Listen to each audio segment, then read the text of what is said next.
ഹരേ കൃഷ്ണ. ജയ ശ്രീ രാധേ രാധേ. എന്നാണ് വിജയദശമി? ഇന്നാണോ നാളെയാണോ എന്നാണ് പലരുടെയും സംശയം. ഇന്നല്ല വിജയദശമി, നാളെയാണ്. ഇന്ന് മഹാനവമിയാണ്. ഇന്നലെ സന്ധ്യയ്ക്ക് 6:06 PM തൊട്ടിട്ട് ഇന്ന് വൈകുന്നേരം ത്രിസന്ധ്യ 7 മണി വരെയും നവമി തിഥി തന്നെയാണ്. 7 മണിക്ക് ശേഷമാണ് തിഥി ചേഞ്ച് ആവുന്നത്. അപ്പോൾ 7 മണിക്ക് ശേഷം ദശമിയാണ്. അപ്പോൾ നമ്മൾ ജ്യോതിഷപ്രകാരം സൂര്യോദയത്തോടു കൂടി വരുന്ന തിഥിയാണ് അന്നത്തെ ദിവസ തിഥിയായിട്ട് കണക്കാക്കുക. അപ്പം നാളെ സൂര്യോദയത്തോടു കൂടി ദശമി തിഥി ആയതുകൊണ്ട് നാളെയാണ് വിജയദശമി. അപ്പം നാളെയാണ് വിജയദശമി പൂജയൊക്കെ ചെയ്യേണ്ടുന്നത്.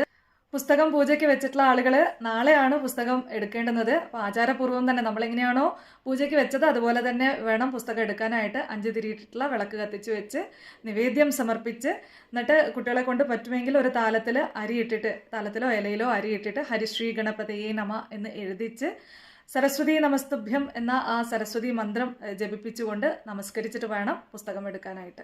രാവിലെ 5 മണി തൊട്ട് 9 മണി വരെയുള്ള മുഹൂർത്തത്തിൽ പുസ്തകം എടുക്കലാണ് ഉത്തമം. അതിന് സാധിക്കാത്തവർക്ക് വൈകിട്ട് 6 മണിക്കുള്ളിലായിട്ട് 4:30 തൊട്ട് 6 മണിക്കുള്ളിലെ സമയത്ത് ചെയ്യാവുന്നതാണ്. അപ്പം എല്ലാവർക്കും ഭഗവതിയുടെ അനുഗ്രഹം ഉണ്ടാവട്ടെ. സർവം ശ്രീ ജഗദംബാർപ്പണമസ്തു. ജയ ശ്രീ രാധേ രാധേ.